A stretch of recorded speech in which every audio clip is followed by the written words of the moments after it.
Hello students, welcome to another lecture on condensed matter physics special paper. The topic of this lecture is barrier thickness. So what we are discussing is the PN junction, and due to the formation of PN junction there will be a depletion region in the PN junction. So in the previous class we have discussed the barrier, potential barrier. So here, if this is the PN junction, and here we are having the depletion region from in the A to B. And what is the barrier developed? The barrier potential that we have seen in the previous class, and we had four expressions for that. So here are the four expressions. So this is the one, and this is the second one. So this corresponds to the electrons, and here we are having equation number 5 and equation number 6. This corresponds to the holes. So that was the barrier potential. In today's lecture we are going to study barrier thickness. So the question can be, explain barrier thickness and derive an expression for it. So consider a PN junction which is just formed. Then when a PN junction is formed, diffusion of charges takes place across the junction till a region called potential barrier or junction barrier is formed, and which prevents further diffusion, and which is shown below. So this is a PN junction. This side we have P type and this side we have the N type. So between P type and N type we have this from here to here. So that is the depletion region.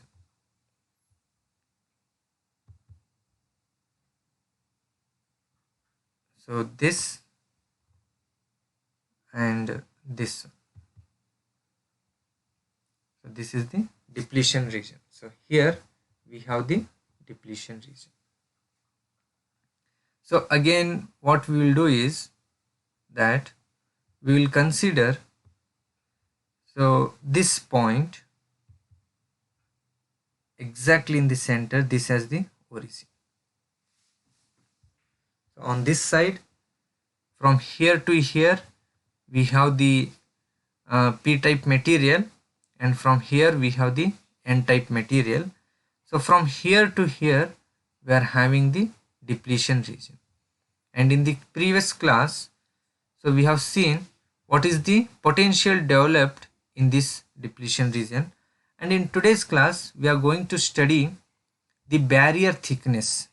So what is the thickness of this barrier? So what is its thickness? That's what we are going to study in today's class. So this from here to here, what is its thickness? So this, what is its length of this barrier? So that's what we are going to study in today's class.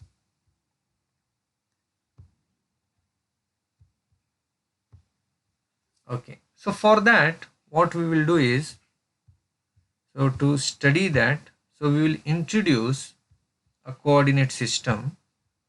Okay, so we will introduce a coordinate system such that exactly the center of the PN junction is taken to be the origin. So exactly the center is taken to be the origin. So here, so this one, this is the center. So this one is taken as the origin. Okay, and here from this side to this side, so this is on the this is taken as origin. This is our 0 here. So this is the PN junction and the coordinates are denoted here. So this is 0 origin. So this side we are having the depletion region in the p-type region. So from here to here, so this is the depletion region in the p-type material. So this area which I have drawn here, these two parallel lines, so this area is the depletion region in the p-type material. So if you go this side, on the right side of this origin, then we will have this one. So that is the depletion region, the length of the depletion region in the n-type material. So from here to here, 0 to x1, so from 0 to x1, from here to here, so from 0 to x1, so this is the depletion region in the p-type material, and from 0 to x2, so this is the depletion region in the n-type material. So x1, so remember these two things, what is x1 and what is x2. There is no compulsion that you should take it x1 and x2. In the previous lecture also I told you, so you can denote it with any symbol. So in the previous lecture, this thing we have denoted it by A and B. So if you see here, it has been denoted by A and B. So there is no compulsion. In the discussion of barrier potential, so this depletion region we have considered to be from A and B, but in the derivation for the barrier thickness, so let us take it as x1 and x2. So I think it's clear to you the meaning of x1 and x2. So let me repeat once again. From 0 to x1, from 0 to x1 is the width of depletion region in the p-type material, okay, and from 0 to x2 is the width of depletion region in the n-type material. So I think these things are clear to you, x1 and x2. So let us move ahead. So the aim of this derivation is to find the barrier thickness. So the barrier thickness is from x1 to x2. So if you look at the barrier thickness is from here to here. So this is the barrier thickness, the total barrier thickness. So what we will do is, so we have divided this complete barrier thickness into two parts. One is from 0 to x1 and another one is from 0 to x2.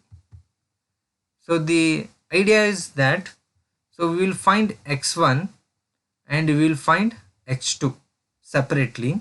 So if you find x1 and x2 separately, so if you add x1 and x2, what we get is this length.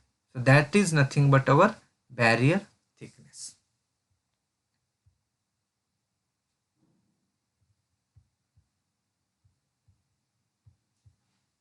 Okay, so let us continue the discussion. So here, so from here to here, this is the barrier potential. This is the barrier potential. So VB is the barrier potential. VB is the barrier potential, and V1 is potential in P region. So we can see here this one, V1 is the potential in P region, and V2 here is the potential in N region. So V1 is the potential in P region and V2 is the potential in N region.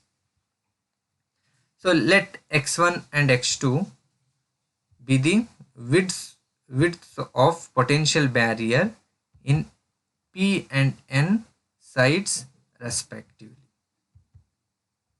So the idea is simple, that here we have x1 and here we have x2. So find x1, that is the width of the potential barrier in the P side, and x2 is the width of the potential barrier in the N side. So add them, so we will get the total width. So that will be nothing but the thickness. So first one, determining x1. So let us determine x1 first. So to determine x1, that is the width in the P region, we apply Poisson's equation.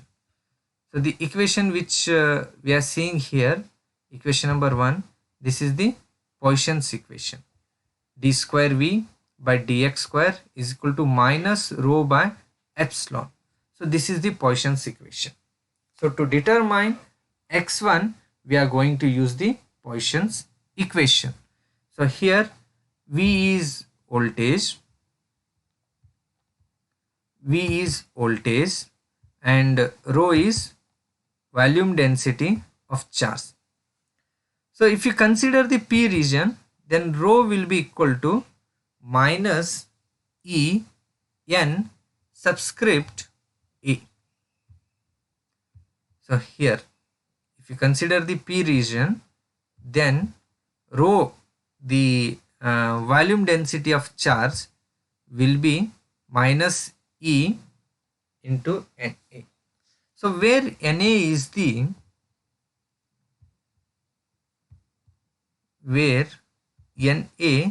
density of acceptor atoms. So Na is the density of acceptor atoms, and here we are using a negative sign because they are negatively ionized. So what we are talking is, in the P region, rho is equal to minus ENA, where Na is the density of acceptor atoms. So if you look at the P type, so here these are the acceptor atoms. So we are talking about these things. So if you look at the P type, so we are talking about these acceptor atoms. So these acceptor atoms density is given by Na, and negative sign is used because they are negatively charged. So if you see here, they are negatively charged. Therefore, so what we will do is, we will take this equation. So take this, the value of rho, and substitute it in the, take the value of rho and substitute it here in the equation number 1. So what we get is d square V by dx square is equal to E Na by epsilon, and the negative signs get cancelled. So this is the equation which we get. Now integrating on both sides, this equation will integrate on both sides. So if you integrate it once, so we get dV by dx. So here ENA by epsilon, so x plus some integration constant A. We get equation number 3. Again we'll integrate equation number 3.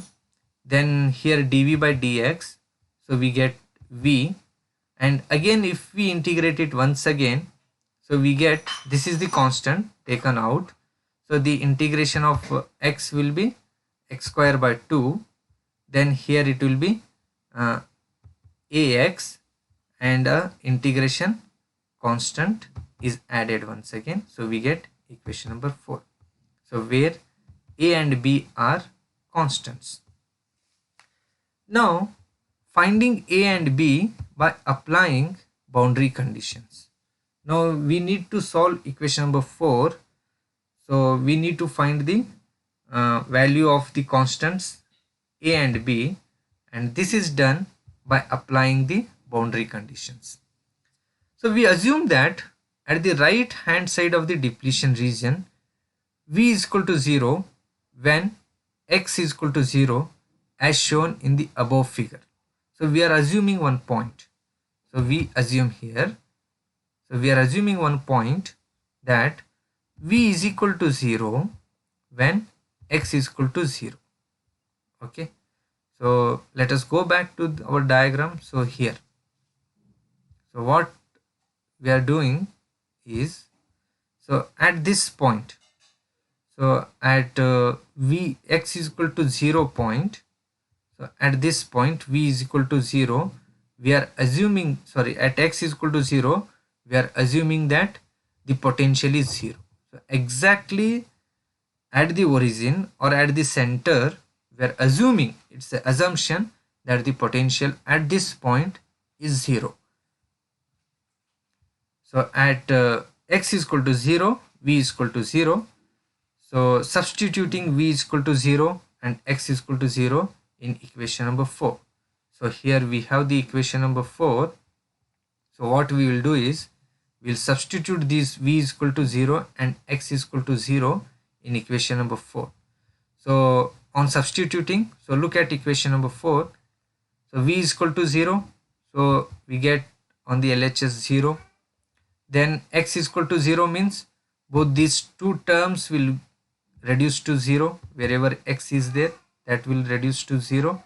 Then what we obtain is b. So from this what we get is b is equal to 0. So let us call this as equation number 5. Now we'll make one more assumption that at x is equal to x1, the potential is constant. That is, at x is equal to x1, dv by dx is equal to 0. When we are considering the potential v to be 0, then its derivative dv by dx will be equal to 0. So we are assuming this at x is equal to point x1. So if we see here, so the first assumption was that at x is equal to 0, the potential is 0. Now at x is equal to x1, we are assuming that the potential is constant. So these are the two assumptions which we will use, or these are the two boundary conditions which we will use to solve the equation to find the values of the integration constants a and b. So we assume that at x is equal to x1, the potential is constant. That is, at x is equal to x1, dv by dx is equal to 0. Now differentiating equation number 4 with respect to x. So here we have this equation number 4. So let us differentiate it with respect to x, because the reason why we are differentiating with respect to x is that we have dv by dx is equal to 0. Then if we have dv by dx term, then it will be very convenient to substitute the value as 0. So when we differentiate equation number 4 with respect to x, we get this equation. Okay, so now we get dv by dx is equal to E Na by epsilon. So 2x by 2 if you differentiate it, because differentiation of x square is 2x, then 2x by 2, here we get a plus 0. So this 2 and this 2 will get cancelled. So at the end what we get is this equation, that will name it as equation number 7. That is dv by dx is equal to E Na by epsilon into x plus a. Now what we will do is, we will substitute the equation number 6 in 7. So here is equation number 6. So we'll substitute it in equation number 7. So that is the conditions: x is equal to x1, dv by dx is equal to 0.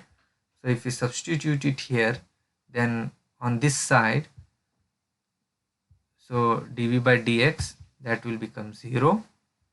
Then e na by epsilon, that remains as it is. So here instead of x, we will write x1, and a will be as it is. So the main aim is to find the integration constants.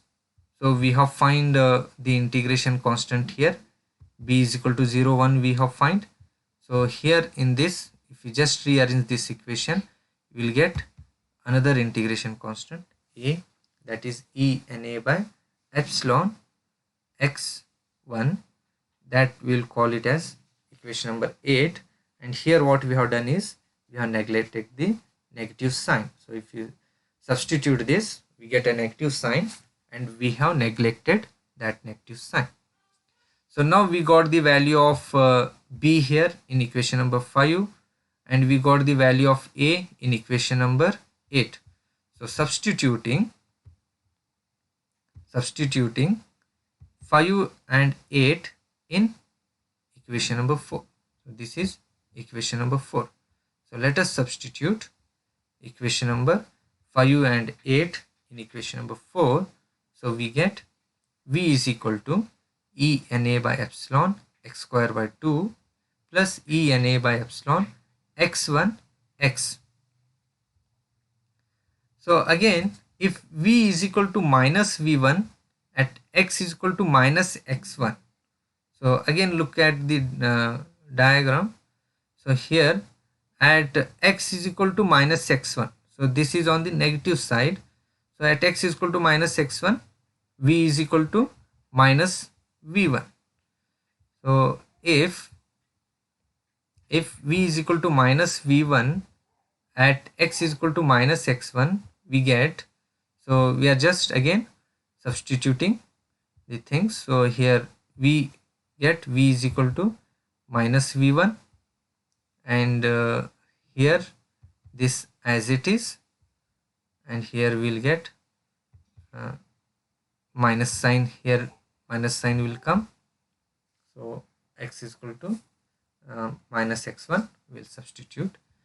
And if you just add these two things, if you do this one, solve this one, so we get minus v1 as it is, these two terms. So here 1 by 2 is there, so here minus 1 is there. So if you do this, so we'll get this one. So that is equation number 5. So this one, what we have done is we have considered only the p region, and in that region we have solved the Poisson's equation. In a similar way, Poisson's equation can be solved for the region situated in the n type, but charge density will be due to positively charged donor atoms, and we will denote it by nd. So we will denote it by nd. So we get, so the same equation. So this one, what we have written here is by considering the p type, the region. So by considering this one, so if we consider this region, so we will get that equation. Now the same thing can be done for this region also. So we will get this equation. So no need to do it once again. So if you do that for the n type region, so we will get this equation. So v1, so in the n type, let us call it as v2. So e na, so there is a difference here. There is na here, but here there is nd. And one more difference we can see here, that it is positively charged, and here is one difference. Here it is na, whereas here it is nd, and here it is x1, so here it will become x2. So let us call this as equation number 10. where V2 is the potential at point x is equal to x2. So what we have done is, first we have considered the potential in the P region.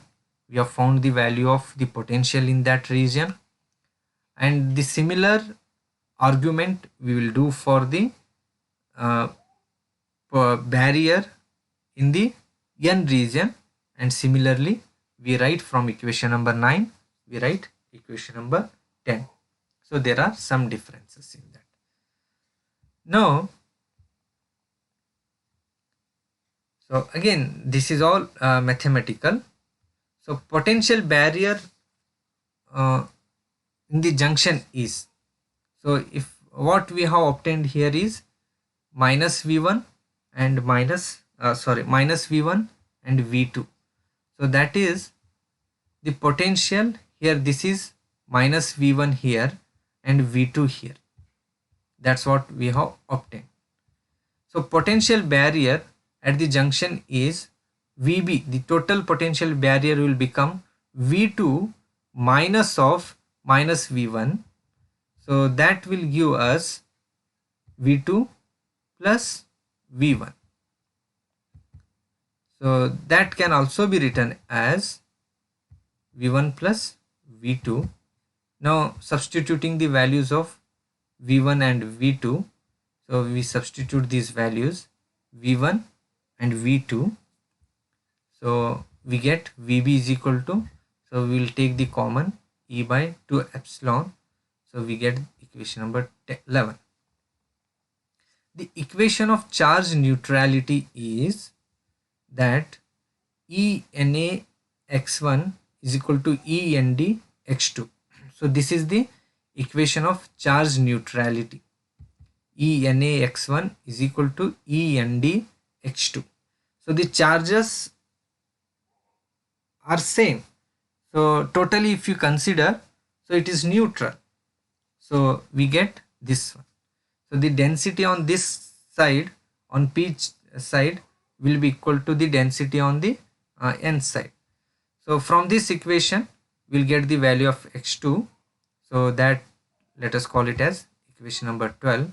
Now take this equation number 12 and substitute it in equation number 11. So we are substituting in equation number 11 here. So after substitution we get this equation. So these are all just mathematical steps. So here we take the common. So VB, we get this value. From this we'll get the value of x1 square. So here we can see here, so x1 square value we will get it, and from x1 square we'll get the value of x1, which will lead to power 1 by 2 on the RHS. So this is the value of x1. So equation number 13 is the value of x1. So this is the main thing which we should remember. So here we obtained the value of x1. So what we have obtained is the value of x1. So this one we have obtained. So now we should get the value of x2, then add both x1 and x2 to get the complete barrier thickness.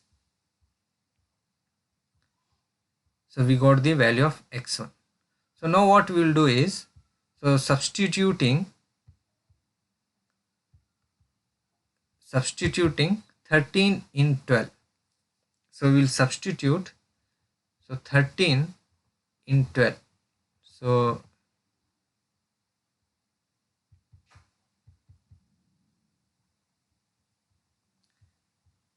we'll take equation number 13. So I think here is equation number 13.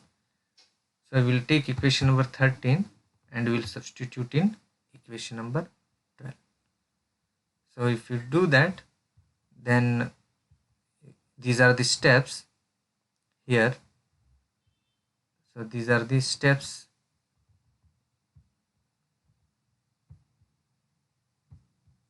and these are the steps, mathematical steps here. So after doing that, we'll get the value of x2.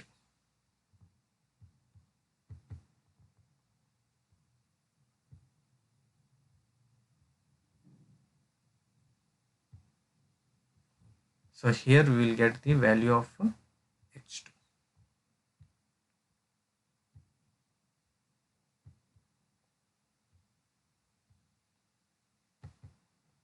So this is x2.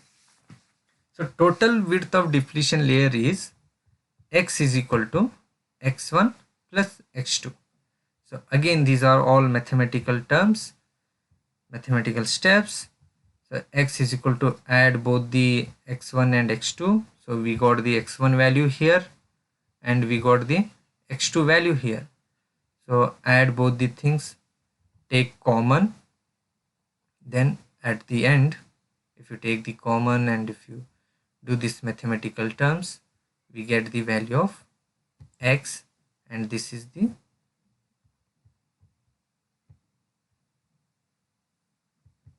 so we'll get the value of x, that is the barrier thickness. So this value of x is the total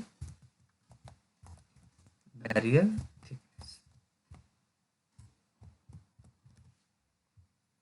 So I hope the derivation is clear, that what we are going to do is, so here we are considering a coordinate system. So exactly at the center of the PN junction we'll consider it, and on this side we'll consider as x type x1, and this side we'll take it as x2. So we'll find x1 separately, x2 separately. So if you add x1 and x2, so we'll get the total barrier thickness. So we have derived these things. So all these are mathematical steps. So at last we have derived the barrier thickness. So that was the end of the barrier thickness. In the next lecture, we are going to discuss the junction capacity.